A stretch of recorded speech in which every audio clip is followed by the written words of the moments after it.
الشيطان الرجيم بسم الله الرحمن الرحيم سورة الطلاق مدنية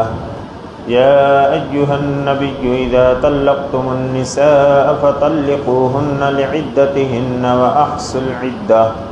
واتقوا الله ربكم لا تخرجوهن من بيوتهن ولا يخرجن إلا أن يأتين بفاحشة مبينة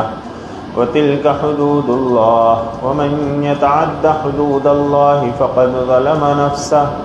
لا تدري لعل الله يحدث بعد ذلك امرا صدق اللہ العظیم۔ معزز سامعین کرام، تلاوت کردہ آیت قرآن کریم کے 28ویں پارے سورۃ الطلاق کی پہلی آیت ہے۔ سورۃ الطلاق یہ مدنی صورتوں میں سے ہے اور اس صورت میں 2 رکوع اور 12 آیات ہیں۔ اللہ رب العزت نے اس صورت کے اندر طلاق دینے کا جو طریقہ ہے، احسن طریقہ، اس کو اللہ رب العزت نے بتلایا ہے۔ طلاق کی باتیں اور طلاق کی قسمیں سورہ بقرہ، سورہ نساء اور سورہ نور، سورہ احزاب میں بھی گزر چکی ہیں، لیکن اللہ رب العزت نے سورۃ الطلاق کے نام سے یہ صورت نازل فرمائی اور اس کا پورا رکوع طلاق کے مسائل کے اوپر ہے۔ طلاق یہ اسلام میں جائز تو ہے، بہت ہی مجبوری کی صورت میں، کہ جب میاں بیوی کے اندر نباہ مشکل ہو جائے اور کسی طریقے سے زندگی آپس میں مل جل کر گزرنا ناممکن ہو جائے تو اللہ رب العزت نے ان دونوں میں آپس میں جدائی کا ایک طریقہ طلاق کا رکھا ہے۔ لیکن اس سے پہلے اللہ رب العزت نے قرآن کریم کے اندر فرمایا کہ اگر میاں بیوی کی محبت نفرت میں تبدیل ہو جائے اور دونوں کی زندگی سکون کے بجائے مشکل بن جائے تو اب ایسی صورت میں اللہ تعالیٰ نے پہلے یہ حکم دیا ہے فعیذوہن، کہ وہ ان کو نصیحت کریں، سمجھائیں کہ دیکھو طلاق اس میں کیا ہوتا ہے، دونوں کی زندگیاں بھی برباد ہوتی ہیں اور اسی کے ساتھ ساتھ بچوں کی بھی زندگیاں تباہ و برباد ہو جاتی ہیں اگر اولاد ہیں۔ اگر وہ نصیحت کرنے پر نصیحت کو قبول نہ کرے، وَاهْجُرُوهُنَّ فِي الْمَضَاجِعِ، اللہ تعالیٰ نے فرمایا کہ اب بستر الگ کر لو، یعنی بطور سزا کو بیوی سے الگ جو ہے رات گزاری کرو، شب بسری کرو۔ اگر اس کے باوجود بھی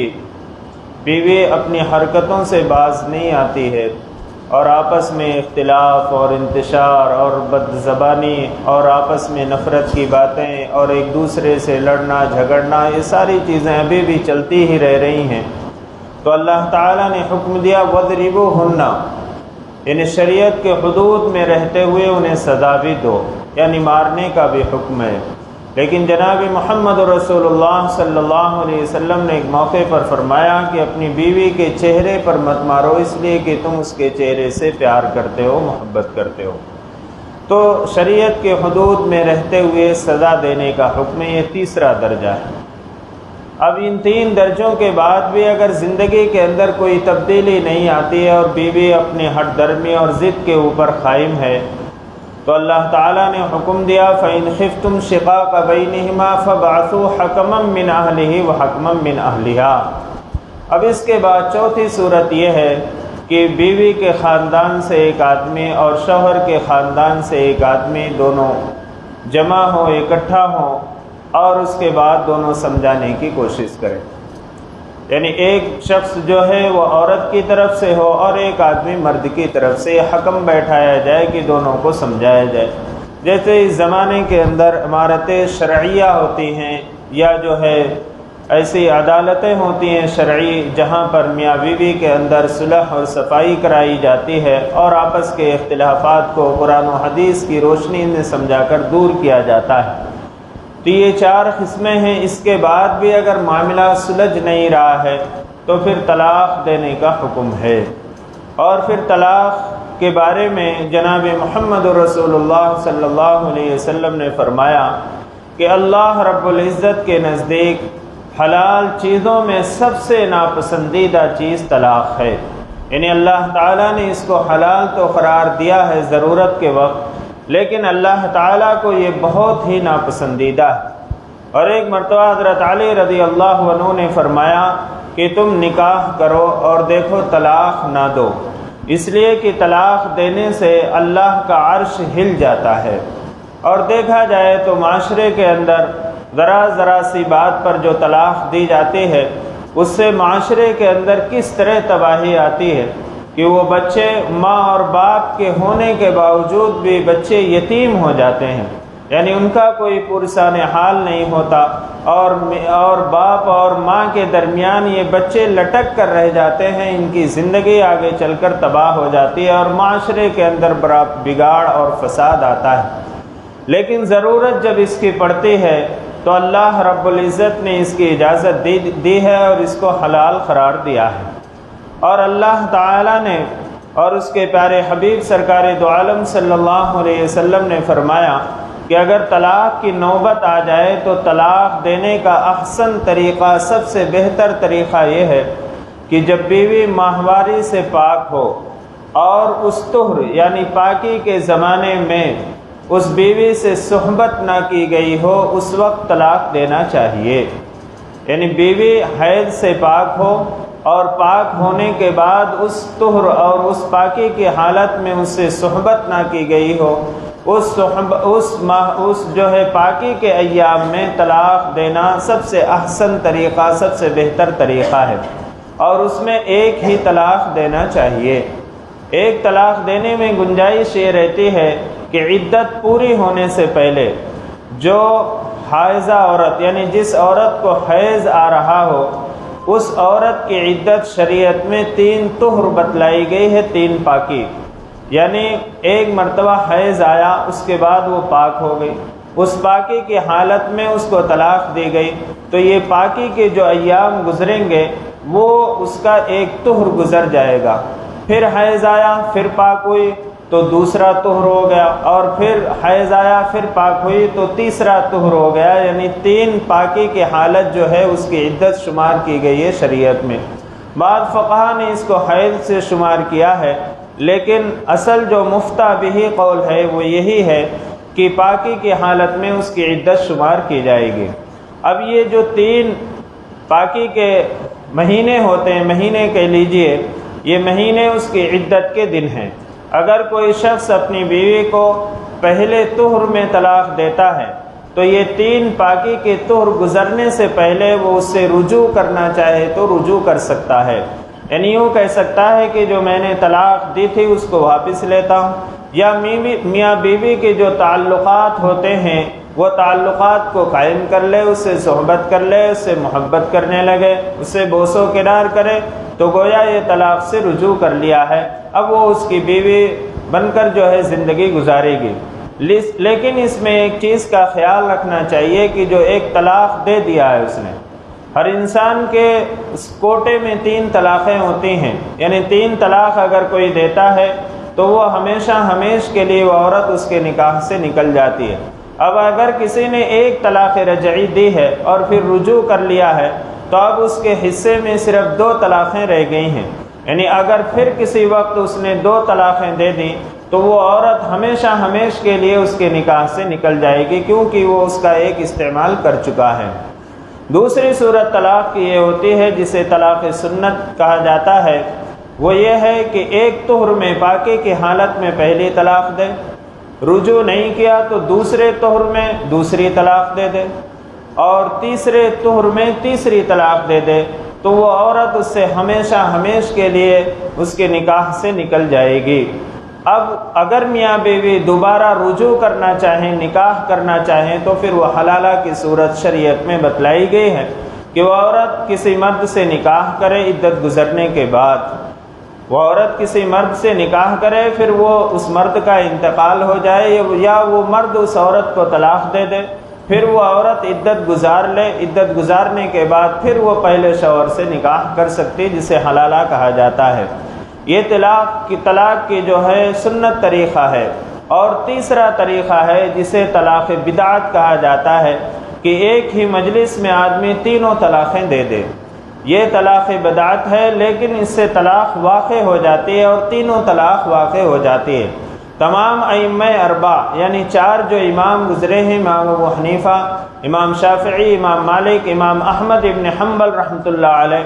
یہ چاروں ائمہ کے نزدیک تین طلاقیں اگر ایک ہی مجلس میں ایک ہی ساتھ دی جائیں تو تینوں طلاقیں واقع ہو جاتی ہیں، یعنی تینوں طلاقیں واقع ہوتی ہیں۔ اس زمانے میں بعض حضرات کا یہ کہنا ہے کہ اس سے صرف ایک ہی طلاق واقع ہوتی ہے، کیونکہ یہ طلاق کا غلط طریقہ اختیار کیا گیا ہے، لیکن یہ بات صحیح نہیں ہے۔ تینوں طلاقیں واقع ہو جاتی ہیں اور وہ عورت اس کے نکاح سے ہمیشہ ہمیشہ کے لیے نکل جاتی ہے۔ یہ طلاق کا طریقہ غلط ہے، شریعت کے خلاف ہے، لیکن طلاق واقع ہو جاتی ہے۔ اور اس کو مثال سے یوں سمجھیے کہ اگر کوئی شخص نشانہ لگاتا ہے اور اپنی بندوق کو چلاتا ہے کسی شکار کو مارنے کے لیے، لیکن اسی دوران اس کے سامنے کوئی آدمی آ جاتا ہے اور گولی اس کو لگ جاتی ہے، تو ظاہر سی بات ہے گولی لگی، ایک غلط جگہ پہ لگی، اس نے ناجائز کسی کا قتل کر دیا، اس کو مار ڈالا، وہ گناہ الگ چیز ہے، لیکن گولی نے تو اپنا کام کر دیا، یعنی اس کا جو کام تھا اس نے وہ کام کر دیا۔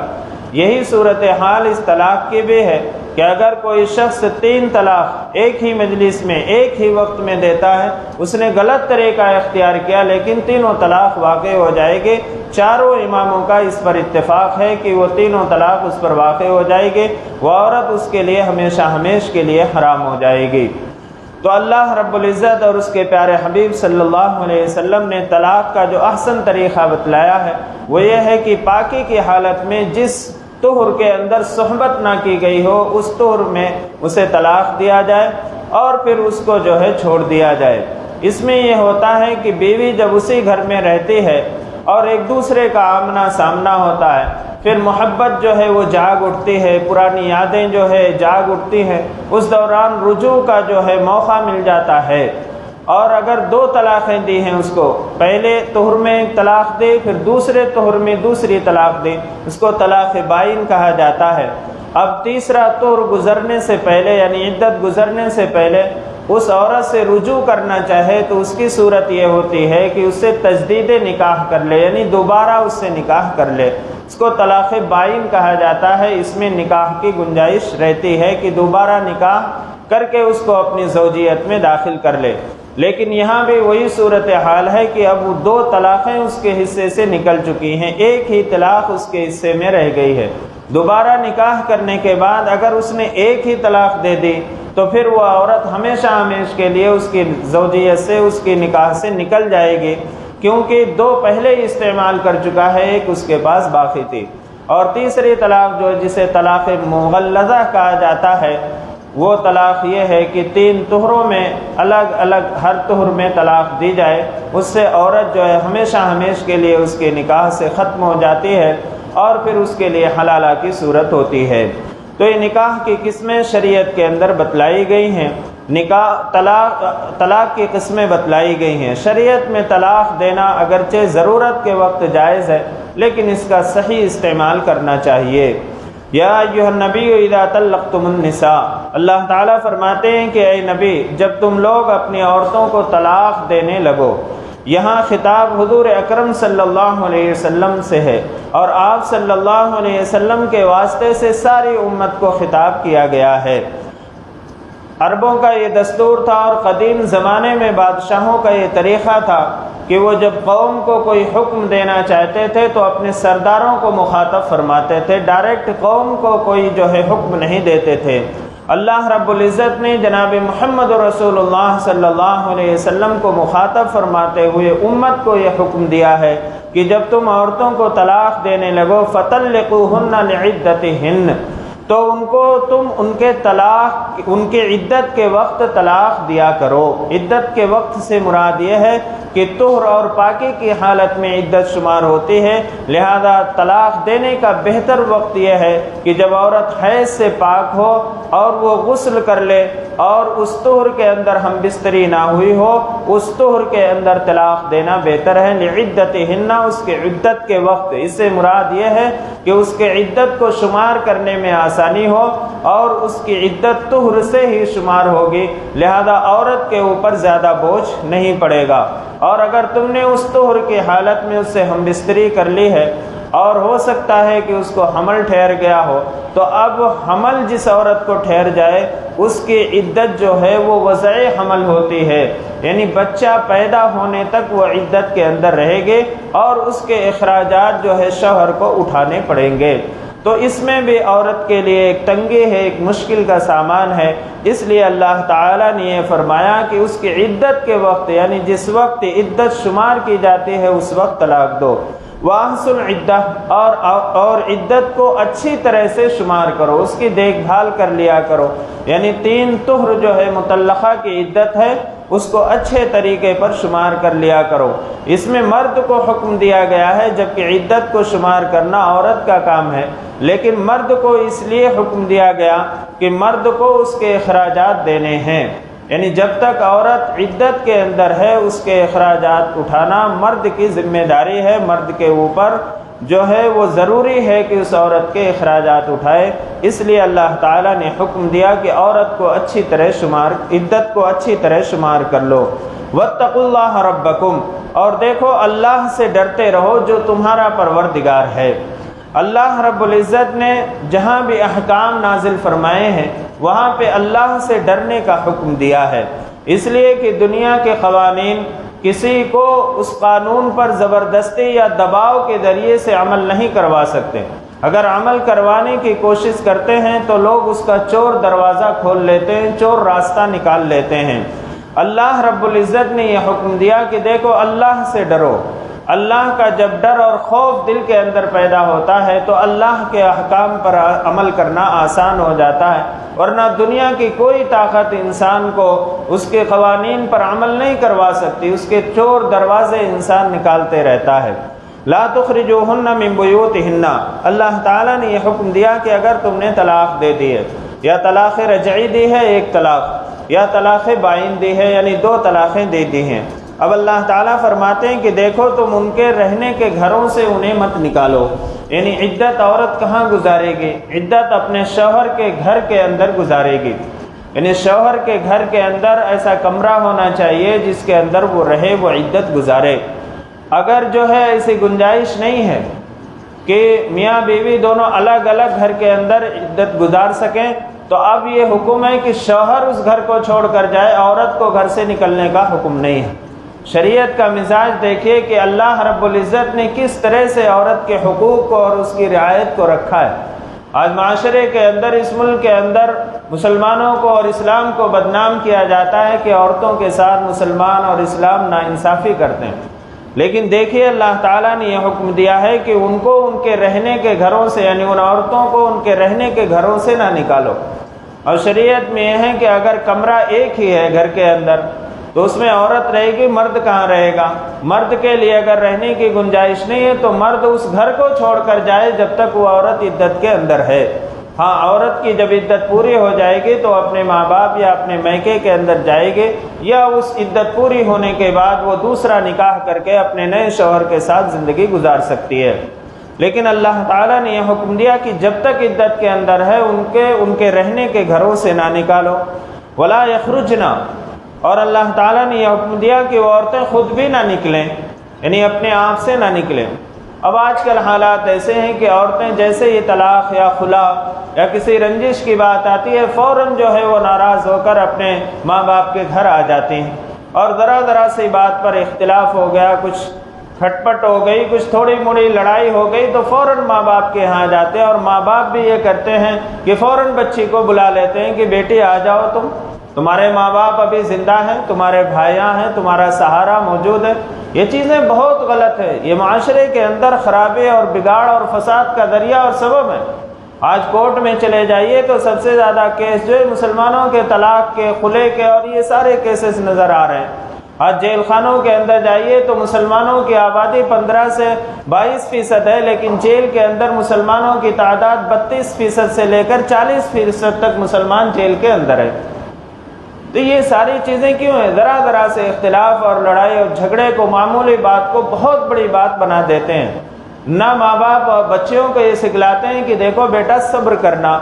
میاں بیوی ہیں آپس میں اختلاف ہو جائیں گے، تھوڑی تھوڑی سی بات کو لڑنا اور جھگڑنا نہیں، یہ بچیوں کو تعلیم دینا چاہیے۔ لیکن اس کے باوجود آج تعلیم جو دی جاتی ہے وہ الٹی تعلیم دی جاتی ہے کہ فوراً بچیوں سے کہا جاتا آ جاؤ، تم گھر آ جاؤ، تمہارے ماں باپ زندہ ہیں، تم کیوں تکلیف میں رہتی ہو؟ اور اس طرح سے پھر کیس ہو جاتا ہے، پھر کورٹ میں کیس چلتا ہے، اور معاملہ یہ ہوتا ہے کہ دونوں خاندانوں کی زندگیاں بھی تباہ ہوتی ہیں اور میاں بیوی کی بھی زندگیاں تباہ ہوتی ہیں۔ تو اللہ تعالیٰ نے یہ فرمایا وَلَا يَخْرُجْنَا کہ وہ عورتیں خود بھی اپنے شوہروں کے گھر سے نہ نکلیں۔ اس میں حکمت یہ ہے کہ جب شوہر نے 1 طلاق دی ہے یا 2 طلاق دی ہے، اب جو ہے بیوی اس گھر کے اندر رہتی ہے اور دونوں کا آمنا سامنا ہوگا، پھر محبت جاگ اٹھے گی، یا بچوں کا خیال آئے گا، بچوں کی پرورش، ان کی تعلیم و تربیت، ان کی زندگی کا خیال آ گیا اور محبت جو ہے وہ اندر سے بھڑک اٹھی، تو پھر ہو سکتا ہے کہ یہ رجوع کر لیں اور وہ ایک دوسرے کے آمنے سامنے ہو سکتے ہیں۔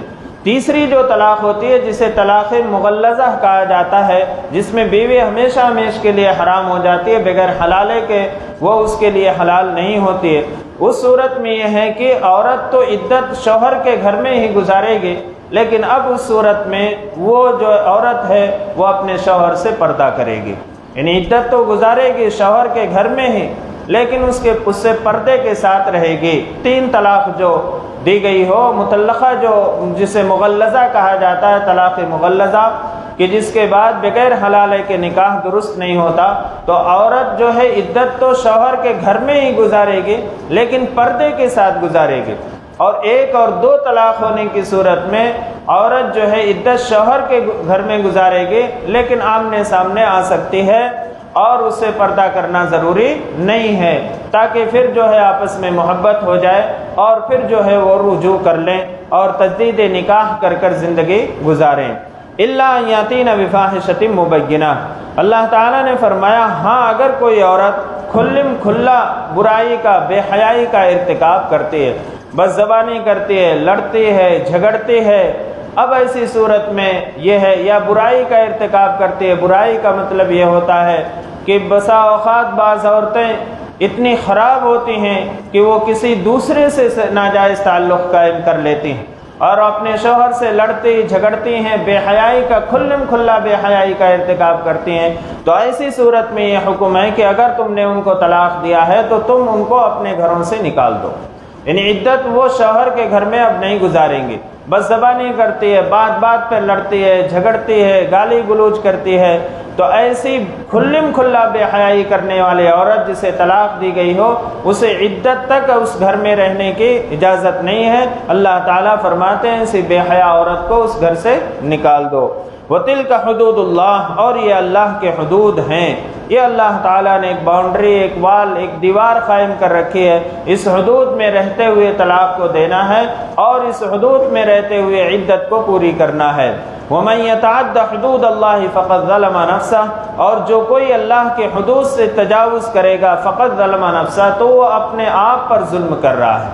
یعنی اگر کوئی اللہ کی نافرمانی کر رہا، اللہ کے جو حدود ہیں اس سے نکل کر اپنی مرضی کے مطابق کوئی عمل کر رہا ہے تو وہ اپنی جان کے اوپر ظلم کر رہا ہے، اپنا ہی نقصان کر رہا ہے۔ لا تدری لعل اللہ یحدث بعد ذلک امرا، اللہ تعالیٰ فرماتے ہیں تمہیں کیا معلوم، اللہ تعالیٰ اس طلاق کے بعد شاید کوئی نئی بات پیدا کر دیں، یعنی اگر تم نے اللہ کے حدود میں رہتے ہوئے طلاق دی ہے، یعنی 1 طلاق دی ہے 1 طہر کے اندر اور اس کے بعد طلاق نہیں دی، تو ہو سکتا ہے اللہ تعالیٰ محبت ڈال دیں اور رجوع کی صورت پیدا ہو جائے اور پھر آپس کی زندگی خوشگوار ہو جائے۔ اور ایسے بہت سارے واقعات پیش آئے ہیں کہ 1 طلاق کے بعد پھر میاں بیوی آپس میں زندگی گزارے ہیں اور تا حیات جو ہے اسی زندگی محبت کی اور خوشگواری کی زندگی گزارتے ہوئے اس دنیا سے رخصت ہو گئے۔ حضور اکرم صلی اللہ علیہ وسلم نے اپنی ازواج مطہرات میں سے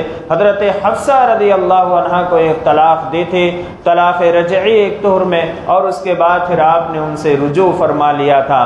تو اگر طلاق کی ضرورت پیش آ جائے تو اس کا طریقہ یہ ہے کہ طہر کی حالت میں، پاکی کی حالت میں ایک طلاق دینا چاہیے، تاکہ بعد میں پھر دونوں کو اپنی غلطی کا احساس ہو اور پھر محبت کے ساتھ زندگی گزار سکیں۔